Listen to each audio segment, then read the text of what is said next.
All right. Woo! I gotta work on the at the ending. Timing. At the ending. Yeah, I gotta work on there. Well, welcome everyone. Hi, everyone. Cafecito for two. This is becoming a habit. And also what I realize is we are attracting the most adorable, the most precious couples everywhere. It's just every day it keeps getting better. It's like how attractive we are magnet of amazing couples. Yes. It just it melts my heart seeing this amazing couple that we have today. Y'all are sweet. Right? Yes. So quick intro, Javier. Well, Christina. I should go first. Christina and Javier from Boundless Love. And what do? We're a nonprofit ministry that we prep couples in the faith for marriage. And then later on, we work with you to make a powerhouse in your house. Spiritual powerhouse. A spiritual powerhouse, especially bringing Christ into your marriage. And we decided throughout this strange and challenging times, interesting times. I would never say the virus. I don't know why. It just everybody keeps talking about that, whatever it's called, but I don't mention it. Quarantine. So we decided to right to do these interviews and bring, like I say, amazing, beautiful couples.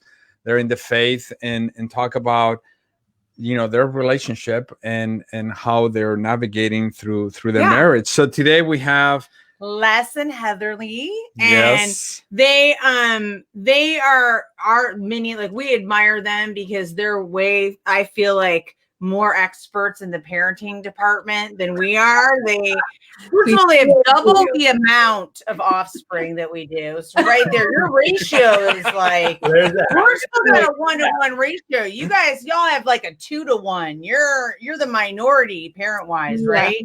So true. So, much props and love for that alone. Yes. You're too kind. I mean, we'll go with we're definitely experienced. It doesn't necessarily mean it's always a good experience, but we're experienced. We're experienced at something. Yes, that's right. Yeah. You definitely have probably like seriously like radar driven, like psychic intuition with all your kids. You can just be like, I know that you're lying right now, like immediately, right? There are tells. There are tells for sure. But it is also with each kid. Sorry. Also, if you're watching us live and if you have any questions or just want to tell us where you're from and say hey, by all means, go ahead and do it. And if you're watching us non-live, then we also are happy to do that. So we welcome all the comments. We get really good questions. So I know this amazing couple can answer anything, right? We perhaps don't put them on the spot. We perhaps we might take 20 seconds, but this couple can answer anything. And one thing that I want to add, I mean, I love Les. I think if you want to have a deep conversation about the faith, you want to have a deep conversation about the Bible, you really want to be open and hear different opinions and just also be filled by the love that he transmits when he talks about the scripture. Talk to Les. I always it's like you get full, but you also say I want more. Yes. And every time he talks, it's just it's like that light that you have in the back. It's mesmerizing, Les. So I just want to. I just it's an honor to have you in my life. So I just want to share that with you. Well, I feel the same about you. Aw. Thank you. That's sweet. So I wanted to ask you guys if you feel like you had to name one gift that you feel like you've gotten out of this, I know states are opening up now. So like Texas is ahead of California right now, but in terms of the quarantine or lockdown period, what do you think like the biggest gift was for you individually, perhaps, and then also like as a couple? Like what are you? Because I loved Heather. We were chatted a little bit. You said this was a good time for the soul. I think that's what you had said, and I thought that was such a simpler and much more eloquent way of saying it. It's true. I totally agree. But I was kind of curious in your words what you all were thinking about that. Well, I'm strangely an introvert, or I'm right on the edge of introvert extrovert. So this, time and space has not been really difficult for me personally because I don't mind being at home, and we're at home together all the time. So it, outside of being able for me to, go to Home Goods or go to the Domain, which is our outdoor shopping area, other than not being able to do those things, or eating out, for us, it feels pretty much normal, right? That abnormal for us. Yeah, I mean, I think it's been interesting with our kids to have the experience. I mean, we're not ones that the one key to in fact, we were just talking to our second daughter who came in for Mother's Day and surprised Mama. Aww. And we asked what is it that's been different? And ultimately her response was pretty simple. And I think this is really key. It's that sometimes we force it, but really we encourage conversation about everything. We just don't. And so during this time, it's been different with our younger two because they've really grown up fully integrated with all the social media, with everything at fingertips. Where, I mean, my two oldest, I mean, I got the first iPhone when they were in first and third grade, I think, or no, they had flip phones in third grade. Yeah, I mean, we got them some flip phones because they could run around the neighborhood, and we wanted to know where they were. Right. We were in that kind of neighborhood. Yeah. But early on, it was a challenge because they were overcoming. We have a senior that's graduating, and she was like devastated at first, and she's very active in theater. My son has baseball, and that just was completely wiped.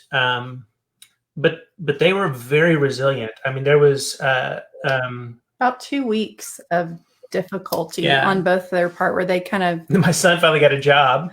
Yeah, they moved around for like 2 weeks, and then they both got jobs. Thank you, Jesus. Yeah. Yes. And working at a snow cone. It was an essential business, of course. I love it. Essential. So I feel that snow cones are very essential. Yeah. For every parent, they're essential, so they can get out of the house and take their kid there. Yes. Yes. Mental health. So it's good though. I mean, I think being with them has been wonderful, and in some ways it's not that we were losing connection, but there was a lot of that senioritis that once she was here, and then her friends, there was no missing out. And no distraction. All of a sudden, I'm gonna go be like, well, what are y'all doing? And we're, like, this is what we always do. So I'll cherish this time in some ways. I mean, it's very painful for a lot of people, but I'll cherish this time. There's no question about it. Yeah, I would agree. That's awesome. Yeah, we see that in our girls too. Our youngest is would definitely relate to you, Heather Lee. She told me that. I said, I told her, I think it was at the end of April, when the governor here came out and said, we're going to be continuing shelter in place officially right through the next month. And she's all, whatever, Mom, I'm comfortable at home. Yeah. Like, she was just like, I'm hanging, I'm good. And then our oldest just recently, she's kind of been saying like, I miss my friends. Like, she's hit a couple potholes of like, I'm having quarantine, like, fatigue, right? Like, I feel like I need to mix it up. But overall, I feel like we've had more conversations with them. I mean, it's just like, definitely beyond. We have more conversation. And then also we don't feel they're asking us when are we going back to whatever routine. Yeah. I'll keep going. Our dog is whining. So okay. So like I was saying, so another thing is they don't really I think the thing that they miss the most is the soccer portion of it, right? The soccer portion of it. Whatever they were involved in. Yeah. Yeah. I think that's the thing that the most, but other than that, I think they don't really that. And also we ask all the couples that they come here to Cafecito for Two is what grace you think God has given us, right, in this time, right?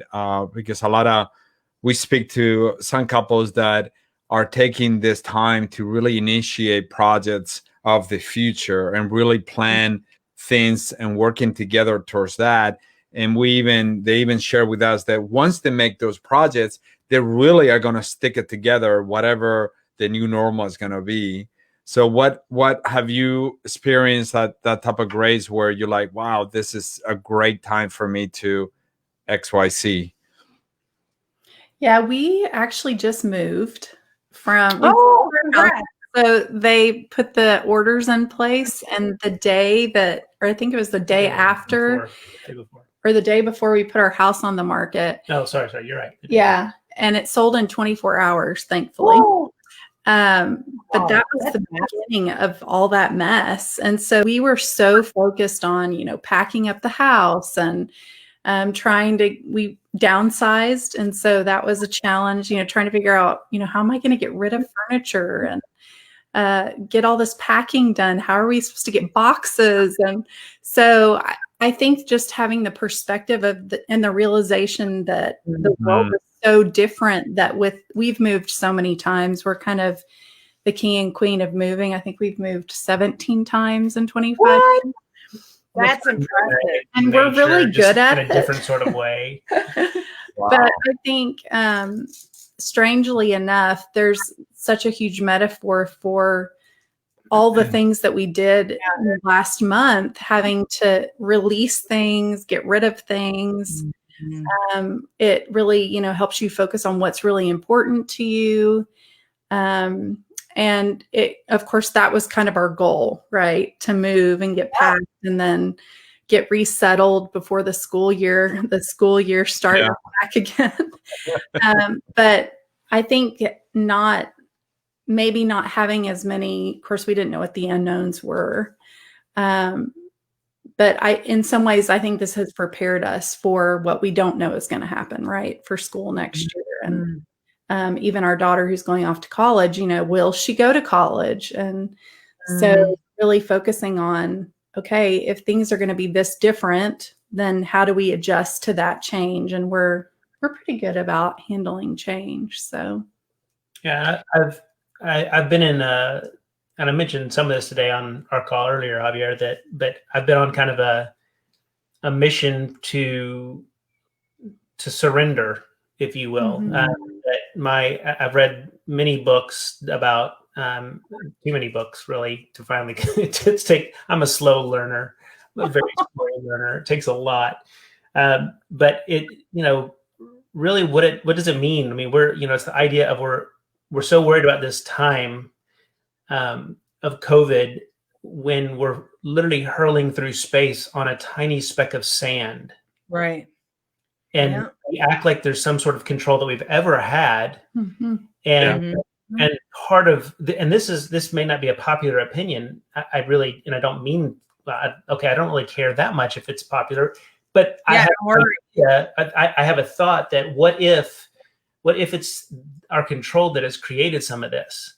What if it's our desire to strangulate success and squeeze every bit of that, I'm going to get mine while I have this time, that has created this, if not the epidemic itself, it's what we're seeing as a result of the epidemic. We're seeing fear. We're seeing our attachment to so many material things. And that's, if we didn't have so much, we wouldn't need so much. And and it's been a lesson for us because we've literally been going through some times where we've been, I chased after some dreams and it cost us big, and it ate through our savings, and us being able to sell our house was a gift. But it's just, for a while it made, I went through the guilt of, I'm so irresponsible. And then I finally realized, no, I'm really just seeking fulfillment. And so the grace is to just watch this, and all of a sudden it's like, this is what it is. And we are here today, not because of some wrath of God, but because we've desired to build a Tower of Babel in some ways, if you will.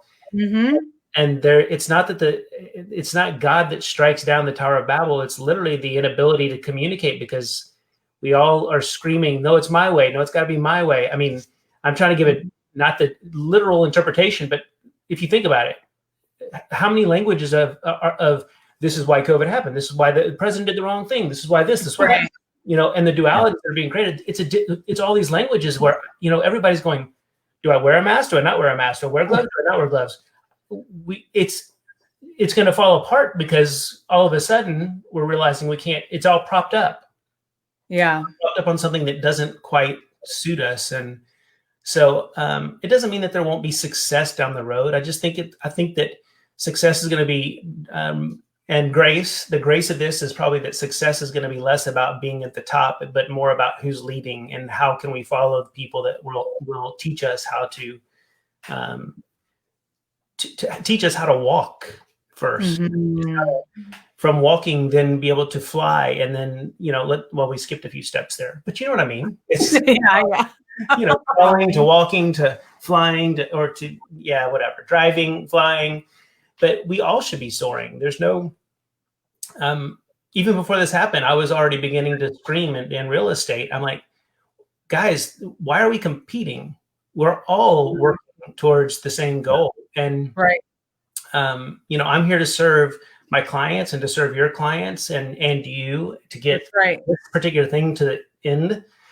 And you know, it's just a just a different way of thinking. And it's part of the reason why I've struggled to be in business for many years and wanted to get into ministries, because I was just tired of the ugliness, the grossness, a lot of business practices that are out there. You know, even the good guys it's still a struggle, because they want the grace of, they don't understand what it is to be grace and merciful in business. They only know how to chop the legs out from under people. You know? And I think you're right, Les, about the paradigm shifting, right? I think, you know, there's a requirement, you know, socially, economically, even in terms of public health, regardless of what choices you make personally, that we are trying to heal some of this and look out for one another and learn how to take better care of one another, right? And put others before self, or maybe even just equal footing, right? You know, I think for us that has just been, you know, the generosity, you know, even in our neighborhood. And I think, Les, we talked about this in a small group a while ago, is that we've had more conversations with neighbors than we've ever had, you know, like we've been living next to these people for 4 years. And even our girls would say hi to them sometimes, and they wouldn't even say hi back. You know what I mean? Like, and now our girls are playing soccer and people are talking to them, and, you know, I'm coming out and saying hi. And so it's a really interesting opportunity. It's a really interesting opening where I think when we do become more vulnerable, there is some kindness, right? There's an opening for more kindness. Definitely. Yes. Yeah, definitely. And, one thing for us is Boundless Love, and we had speaking engagements that they were canceled, and one thing that Christina and I did, we discerned, we're like, all right, well, we need to evolve. We need to find venues where we can do this, obviously not physically, and we shifted completely, where we're reaching out and doing things virtually if we can. And one thing, we have a marriage prep retreat tonight like at 7:30. 7:30. Like, we got 14 couples. We're doing a live Zoom, and we're like, everyone was also, do you know what you're doing? We're like, we have a rough agenda. Like, I think. Oh yeah, we going purpose questions. We going really good, and but we decided to really spend and say, okay, well, God is not stopping us. God is not saying, hey, you cannot do this. God is saying, I want you to do this, but I don't want you to see this as an obstacle. Yeah, find another way. And I think also in our finances, I decided to say, you know what? I never pay attention to the subscriptions that we have in the house. And I'm all flash and burn, baby. I start doing that, and we're like, oh my goodness, we can save $400. We can save $500. We can cancel.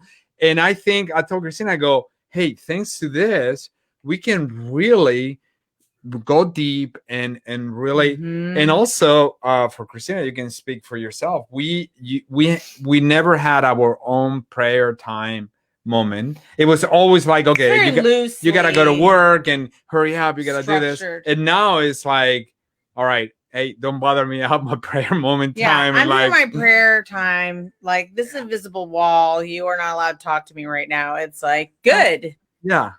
That is great. That it's an important practice to have that me time. In fact, it was funny because today several times I was prepping for what we're doing, and I had gone into meditation and prayer, and then the flow started, and I was proud of myself because she came in my office and wanted to talk, and I'm like, I really can't. And he's like, I'm really sorry. And I said, actually, I'm really glad that you were honest with me, because usually he'll just ignore what he needs to do and he'll talk to me. And I was like, it's totally fine. I've got other stuff I can do. Yeah. So it was good that he was. Without that prep time, if I hadn't had that before time, I don't know if I'd have been right back into the. He squirrels a lot, so it's good for him. Literally, during everything that we do, I have these little fidget toys, and I'm like constantly playing with them. You know, I bought a microphone that if you do it right behind it, you can't hear it. You know, that is hilarious. Also, why we don't have an office together. Yes. Yeah, smart. Yeah. We have to reserve. Like, I'll be like, I need the space, the office space. Yeah. So whenever I have Zoom meetings and people are like, how are you doing? I'm like, I'm great. I got the space right now. Like, I'm doing great. We have a reservation system. Yeah. Oh no, you got to get it in there, man. Because like we have other satellites stationed right throughout. I love it. Yeah. And I don't know about you guys, but with our internet too, that's very creative problem solving. Javi came out, today with the girls, and he's like, everyone stop running video immediately. Like, I need 5 minutes. I can't get on. I need it by myself. Yeah. Well, I'm coaching a client, and I'm like, all right, this is not working. Hold on. Hold on.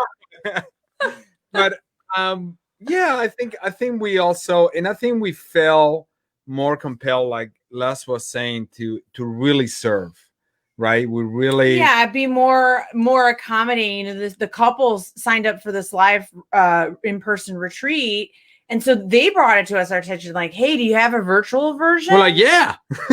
And we're like, now we do. Now we do. Of course. Yes, we do. We are cutting edge. What are you talking about? Yeah. So we put it together, and I think you should have saw us like 3 hours ago. That was pretty. And I think that's the key of what's happening now. I think, and also what we have realized is we spoke to a lot of couples, and we have seen more unity in couples than ever, right? So you see the media talking about, oh my goodness, increase in domestic violence and things like that. But the couples that we have talked to, they're more united than ever. Yeah. Closer in their faith. And our daughter Lucia today, she was so sweet. We were on a bike ride, and she said to me, Mom, why does everyone, like, in the news, like, why do they always talk about who died today? Right? Why aren't they talking about who survived? Yeah. It's a good question. And right? Yeah. And she's like, because isn't that a really big number? And I'm like, yeah, it is. You're right. It's a very big number. You just flip it. Unfortunately. Yeah. Yeah, very true. It's also talking. So what suggestions you have for couples out there? I mean, we have, especially if they're early in their marriage. Right? And I'm sure you got some wisdom. We have seen couples that they postpone their wedding. Yeah. We have seen couples that are saying, forget it. Right. Holding out. They're holding out. They're not sure about their relationship. There are some couples that obviously physical contact and what I mean by physical contact, I mean they're separated, and for them it's hard to deal with that. What suggestion can you give them from your end? Well, I know. How have you put up with me all these years? That's a loaded question. I don't think you have time for me to answer that question. Yeah, no. Well, that's interesting what you said, because our daughter, who just graduated from college, had a lot of her friends were supposed to get married, and one couple in particular, their wedding date was during, I guess it was the second or third week in April. And they just decided to not tell anyone and just do the wedding with just their closest friends. And their parents actually ended up not coming, which is a whole nother issue. But I don't know if it was an issue. Well, whether it was an issue or not, I just meant that was a whole nother discussion. Yeah. But what I was so impressed with was that they, had paid for everything. And they just said, you know what? None of that stuff matters. What matters is the commitment we're making with each other. And this is what we want to do. So we're just going to go ahead and get married now. And my daughter said it was beautiful. She was at the wedding and she just said, Mom, it was just the most beautiful wedding I've ever been to. And she said, I don't know, maybe this is what I'll want to do when I get married. And I thought, that's such a good, obviously it was a good metaphor specifically for that couple and their friends. Yeah, she just doesn't want us there. But also such a great metaphor for marriage. If so choosing to do the things that really are important and not be distracted by all the things that don't really matter. I mean, we love weddings, we love spending money, but that's not really what makes the marriage work. So I would say, for us, we, for a long time, have had Wednesday nights our date night. And we would, we kind of would take turns planning, and we'd go to a movie or go out to eat. Or I think there's a fact checker going on. And we are not perfect at this. Just kidding. But at least we have a day. I'm impressed. Yeah. But what we've done instead is try to do something like that together at home, whether it was go for a walk or order food in, or, just go in bed and watch a movie together. It didn't really matter what it was, but finding time that was specifically set aside to talk or to be alone together, or just, to be in each other's presence. And I think that can be carried over for any relationship. I think overcomplicate it when it doesn't have to be overcomplicated. Time is what we need together in whatever capacity that looks like. So, and I do think it goes back to the whole, are you viewing your marriage in a material way? Mm-hmm. Are you viewing it from, at the basic level, are you basing your relationship more on attraction than, and by attraction, I mean physical attraction, than connection? Are you more excited about the wedding than the week after, than the year after? I mean, it's amazing how we're sold a bag of lies from the media, even about the Hollywood stars, and this is what this is. This is what it looks like. It's a lot of pressure. It's like wedding makes the marriage. It doesn't. The wedding is not even the starting. The wedding is really just a joke. I mean, it's hard to tell kids.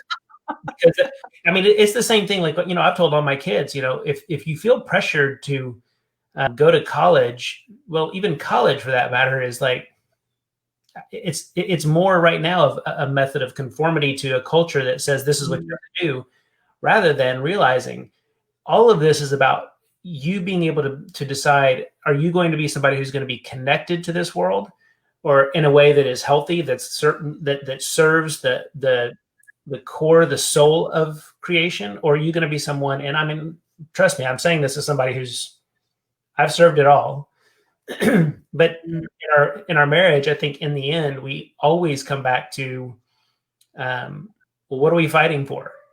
Are we fighting for something that's beautiful, that exemplifies oneness, that exemplifies our connection to something bigger than us, or are we really just, frustrated because you didn't take out the trash? Right. And it sounds silly, but a lot of times the fights are the same. And, and in some ways we're still having the same fights we had when we first got married. Before we got married. They last a lot less time. Yeah. The intensity and frequency decrease. But the makeup is still perfect. And we've learned that it's really, really good to go. Javi says, we have the same argument all the time. I go, be thankful it's not a bigger argument. Really, like, the drill, right? It's like, really at some level, there's some fundamental difference going to happen. To be real, right? You're two totally different human beings at some level. Like, I don't know. I think I like to eat a little piece of your food off your plate. You will never accept that. And that's we still have the same arguments after 16 years. It's just, they got better. Now we're like, we're just like, whatever. Now we're like, doesn't matter. Now we're like the Senate. We can in a high way, gonna like construct. Yeah. Here's how it's gonna go. It's gonna do this and then go to this. Yeah. It's kind of like I don't know if you saw the meme. I gotta send it to you guys after, but there was this really funny meme or video, I should say, of an initial stage of quarantine, and they had this dog. It was like, did you know what I'm talking about, Heatherly? And the dog was barking, and then she just like got over herself and laid down next to the other. You know what I mean? It was like this little fit, right? And then it was like over. It was totally done. And have that moment, right? That's right. We have that with our kids too. They're you know what I mean? There's little certain narratives, and depends on like kind of what you were saying, Les, about how much are you going to get hooked, right, or triggered, and sometimes maybe more than less, but a lot of it gets better over time. Well, and I would say within relationships, specifically in the church, that at least this is the way I was raised, that if you commit to one person, you commit to that person forever. And it's like, you decide that divorce, is not ever going to happen or whatever. And I think no back door. My girls now, I have almost a 22-year-old, a 20-year-old, 18 and 16. And, I feel like the way we've tried to raise them is, it's not really about that. This is about if this is someone you're wanting to grow with, it's someone that you can look at, that they'll be honest with you and say, that thing that you've been doing, I love you enough to tell you we need to work through that. And it's, knowing that if one of you gets injured along your relationship, that the other person is going to be there, like no matter what. But it's not because it's a fearful thing. It's something that you desire to work through, even when it's so hard, you feel like you can never get through it. And I can honestly say I felt that way and have always felt that way with him. And when I talk to other couples, they say, especially early on, I questioned our relationship. I wish that I had trusted myself, in the beginning. And so I think it starts early on. I'm not saying that everything will be perfect if it's that way. But that if we're really in tune with ourselves and we're really honest with ourselves and honest with each other, and you start to develop that relationship very early on, then you're going to have much more longevity if you start from that place. And it's not that you can't repair it along the way, but it's a lot easier to repair if you come at it from the beginning. That's what much more intentional, a lot more self-integrity. Already in the conversations with our soon-to-be 13-year-old, she's definitely in that like curiosity stage. She's like sort of, the themes of books, and like it gets more into that romance zone or whatever. and she's watching, she's watching the older kids and observing and trying to understand or make sense of what's going on, or who has a crush at who in youth group and whatever. And I can already see like her sort of like what you're talking about, Heather, like that self-integrity or preservation of self, like that self-awareness or knowing. Mm-hmm. I feel like she's already at a much more advanced level than I was like when I was 18. Do you know what I mean? Like, so, God willing, we'll see what happens, because we all have our twists and turns, but it is a very important thing. And I think also the kids are always observing us. So Christina and I, I feel bad. I'll share it. We had a moment. We were at stage. We were at a Christian college, and there were like 200 students. Oh, we were doing a talk. We're doing a talk, and it was. After the talk, I'm like, listen, I love you so much, I really do, but we need to work on this and that, and I don't want to hurt your feelings, but if we don't do this, then we're not going to capture the essence that we want to deliver. And it was painful for me to tell her that. And I'm like, all right, don't hate me, and she will do the same thing to me. She said, Javier, the other day when you were facilitating, Jesus, and it hurts at the beginning, but I'm like, I'd rather you tell me that, because we are growing together, right? So I think being very honest. And I think our daughters, our girls were like, you guys are brutal, man. Like, you're and our daughters capture that, and our younger one will say, hey, Dad, I don't want to offend you, or I don't want to hurt your feelings, but. And she will tell me straight up, and I'm like, you know what? I felt really disrespected, or I felt hurt. And I'm like, you know what? I really like that. Please tell me that, because that's how you build that thing with them. I think is very essential, to be honest. And then we see some couples that we do their pre-marriage workshops, and they're like, I just don't want to hurt her feelings. And I'm like, but you're not being honest to yourself. So 10 years from now, 3 years from now, you're going to be eating the same lasagna that you hated. And you're just going to. That's minor. Yeah, you're going to go, I'm done with it. Exactly. His favorite dish is my lasagna. And you're going to.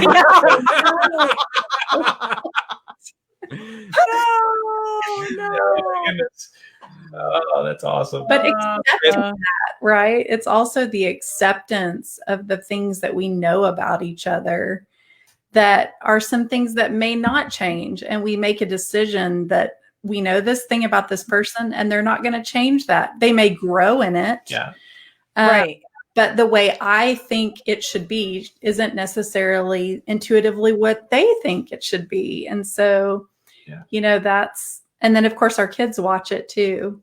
So we've been told by some sort of spiritual people that the way we are is almost like a circle, that we're very heart oriented. And so we are very emotional. Like the six of us are very emotional, which can be difficult at times. It gets loud sometimes around here. It can get really loud, and people get their feelings hurt. We can relate. Yeah, we are. But we always know that we're going to work through it. That's the integrity part of it, I think. I love but we have the Michigan passion blood here, so that's what well, right? No? Well, I always joke that like when our first daughter was born, like I'd go to these moms groups, and like it would just be like this beautiful, tranquil scene with all these moms and their babies, and all their babies were cooing and perfectly calm. And my kid was like freaking out, right? Like crying and like throwing up and having a blowout. And I'd say to, Javi, I'm like, I don't like, this is ridiculous. Like, I can't even sit through one of these things. Like, I got to take my kid out in the hall.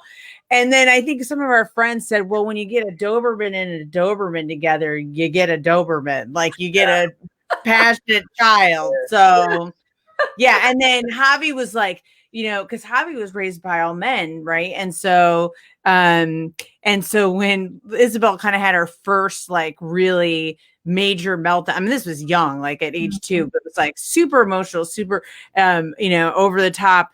And he was like, what is going on with all this drama? And I'm all, this is just the beginning. The beginning, baby. Yeah.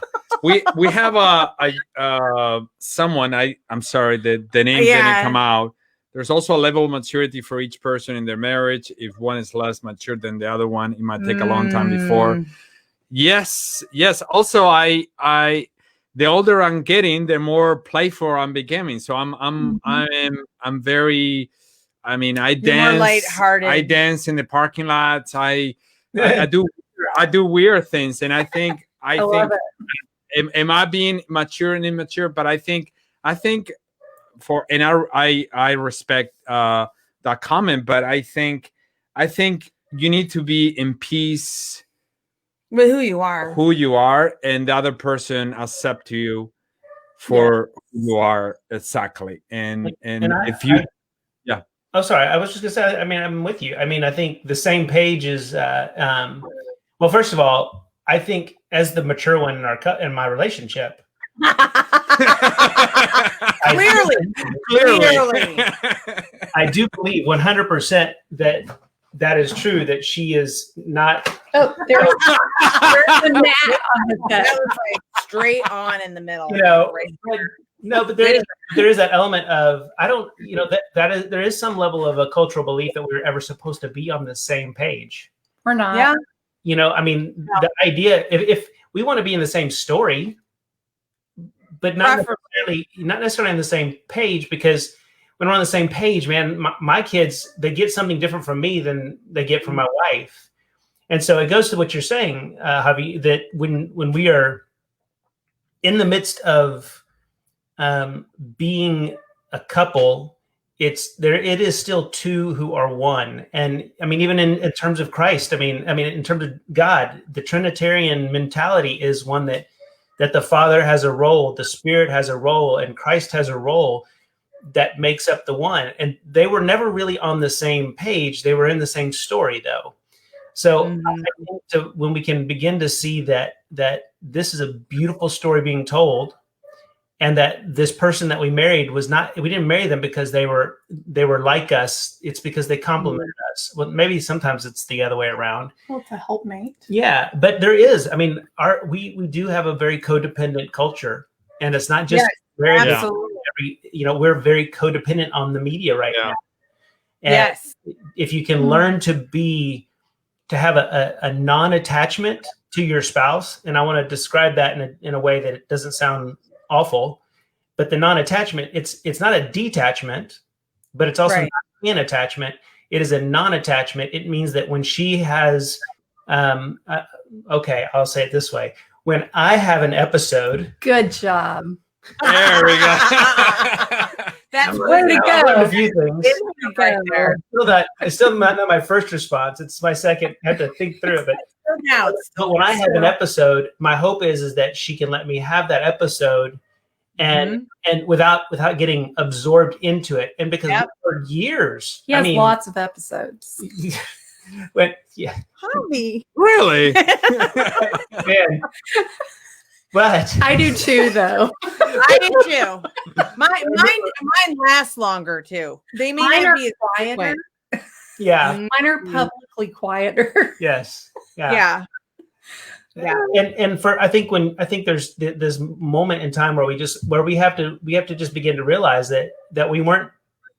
Oneness does not mean sameness. Right. And it means be really boring. It means that, if we were the same. This whole thing was created out of something that was a bunch of chaos. I mean, when you really think about it, we were literally brought into existence from chaos. And I got lots of analogies or metaphors that I could describe that. I mean, if you think about a painting, is a painting, a beautiful painting, is it not really a chaos of colors that come together to create the picture? Those were all separate colors at one point. They were orderly, and then all of a sudden they were no longer in order. They were mixed and they were mingled in order to create that beautiful picture. And each color still represents itself beautifully, and sometimes it blends well to make it a little unique color. Hence, we have the mutts that we have in our family. Now, The mutts? Because what does that mean? Well, it's colors and dogs, and they make. Oh wait, mixed metaphors there. Anyhow. I think so, and I think you describe very very beautifully. But I think for Christina and I, we always we use the word pioneer. We are always pioneers. Yes. Because I told Christina, I'm like, hey, what are we doing when we're 60? We're not gonna be doing this. We might buy an RV and just cross the country or go around United States. So we're thinking about those things because, like you say, is the blend of experiences and doing together that creates that richness in your marriage, right? So when you finally comes to the end, when you go into your 5th day, you're like, hey, look what we have created, and we just and that's the beauty of a marriage, I think. Well, and also to speak what you're talking to, like less about codependence, right? And our culture being so predominantly codependent. Yeah. I think that's so key, especially like, when you model that or you grow into it. I think we grow into it more and more around being deeply connected, but also not enmeshed or, codependent. And I think that's so huge, even in your relationships with your kids, right? You want to have that space and that autonomy and their ability to individuate and go their own way. And also for them to see us as a unit and us as so I think that is so key, right? Because we're always growing into it. Like for us, for sure, we're just always being able to like be together, but also be alone, separate and close all the time. Yeah. And I think that's the struggle too because I was a stay-at-home mom. I guess I'm a stay-at-home mom. But knowing that our youngest will graduate and go to college or leave the house in 2 years, I woke up one morning and thought, what am I doing with my life? In 2 years, I won't be a mom. I mean, I'll always be a mom, but it will look totally different. And so I think that's a great example of the stages that we even go through. I mean, we've been married 25 years in June. Congratulations. Together for 27 years. Babies when we had kids. I think it was 23 when I had our oldest. And I never thought through, what am I going to do after kids? And now I'm kind of at that point and I'm saying, okay, I've spent so much of my time raising my children. Now I've got to really work on me. Like who am I and who am I going forward? Always be a mom, but it's going to be different. So I think we all sort of have that within our marriages too, that sometimes we have this sort of awakening and we go, okay, is this what I had planned? What am I doing now? How am I moving forward? And sometimes that's a grief experience. Yeah. And again, it's kind of going back to what Les was saying about even surrender. Oh, the mutts comment. Oh, sorry. No, not mutts. But surrendering into, who we are becoming and where we're headed. Yeah. And that's what marriage is. That's what raising kids is. It's constantly letting go of who we thought we are, who we thought we, were supposed to be. And now who am I becoming? And it's just this constant evolution of sorts. So. Wow. Oh, it's so beautiful. Wow. So I just want to, you guys broke the record for, usually our show is half an hour. And look at this, man. We're like 49 minutes. Okay. We're always the last to leave church. I know. Well, so true. Some of the best conversations, right? So, like at the end, so good. Like, so good. What a gift. What a gift that we got today. Yeah, I'm full. I'm good. Yes. Thank God. Such a pleasure. Yeah. Well, I want to thank you really quick, Javier, for just today, I've informally done the exchange stuff. Now, I know many of your listeners may not know what I'm talking about, but and I told Heather in the car, I was like, I cannot tell you how encouraging Javier was to me the other day. It's the insecurities that I have in this world I fake it my way through it. I'll claim them, but people in claiming them think that you don't have them. It's really hilarious how it works out that way. But But yeah, you really did say some wonderful things that inspired me, that made me go, man, the voices in your head are kind of out of whack a little bit with how people really see you. And so so I really appreciated that, and I appreciate you with your busy schedule today getting on the call. Now that I know that tonight you've got another thing in 40 minutes. Well, I know our kids are like, are you guys gonna ever come out of there? Like, what? So what I want to tell you, my brother, is we come from the same Heavenly Father. Yes. So that means I love you with all my heart. I love you unconditionally. Ditto. And I know you love me back the same way. I love your wife as my sister. So I see it that way. It's like, hey, we all brothers and sisters. That's and right. I think if we look into the good of the people, that's how we encourage people. Yeah, we're at our best then. So and you're amazing. So I know. I really wish we could just like teleport ourselves like into your home. Yeah. Everybody else is from California. You might as well join them. Come on. And what I want to, well, don't put it past us. What I want to point out today, I know it's not part of the show, but what I want to put out today is Les created such a deep connection because there's different levels in the group. There's men that are in different stages of their walk in the faith. Their life. And Les really brought everybody together in a very safe heaven place where you can say, you know what, I can walk with this man at the same pace. I don't have to know the Bible this much or that much. Super accessible. I can connect with them. And you created an amazing psychological safety, because I guarantee you that group is going to grow. There's no doubt in my mind it's going to grow, because everybody felt so. Yeah, you make me want to go, and I had a ball. I'm like, man, it's like. We're happy to do something like that. That'd be fun. I mean, are you part of the Front Row Moms? No, I think I got an invitation, but I'm not officially part of it. Are you, Heather? Now there's free. Well, I mean, you just join, and like right now it's very easy, but I'm sure we could do something like this with that group as well. Amazing.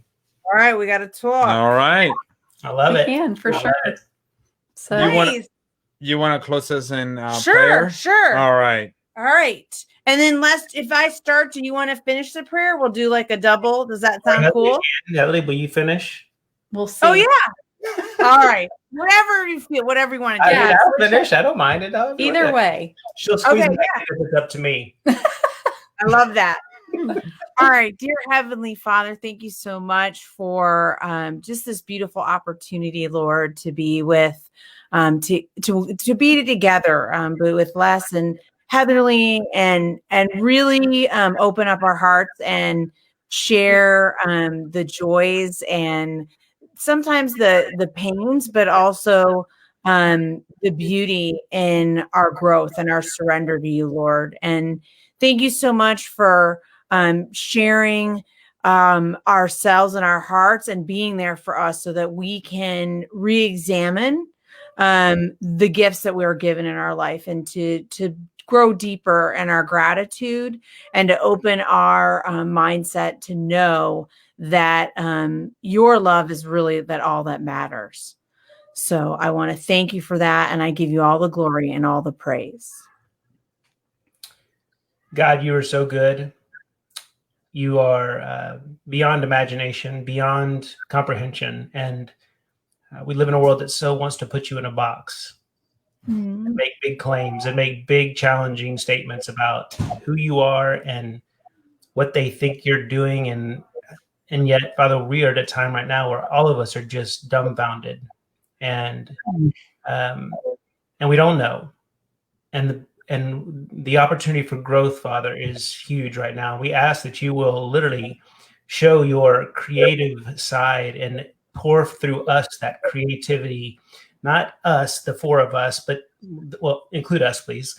But beyond that, just pour out your creativity into this world so that we may begin to find out what it looks like to birth new things out of chaos. That we may find what community can bring forth when we really begin to say, well, let's look at what we're dealing with and just bring something to life. You've given us that power. And we ask that you will just pour through us. And I thank you. Thank you so much for what Christina and Javier are doing, because we are in desperate need in our world of people who, it not just about marriages, but just about relationships in general, about how to have good relationships, how to be in relationship, and to not get lost in the world that wants us to be dragged down with them in so many ways. May we overcome. May you overcome. Your will be done on earth as it is in heaven. We pray all this in your son's name. Amen. Amen. Amen. Thank all you. Right. Thank you. So beautiful. Well, we'll be, thank you very much. Group hug, guys. Thank you. Thank you. We love you. I know we're going to see each other soon. We're going to hug each other, and we're going to do great. Well, and so thank you. We'll give you 35 minutes to get ready. Yeah. That's the best. That's the best. We got this. We got this. So thank you very much, everyone who's watching us. Yes, thanks, guys. We are back next Friday, 6:30. 6. I don't know, man. I don't know what time. We're back. We're back. We love you and see you. Bye-bye. Bye, guys. Bye. We'll see y'all later, guys. Bye. Bye.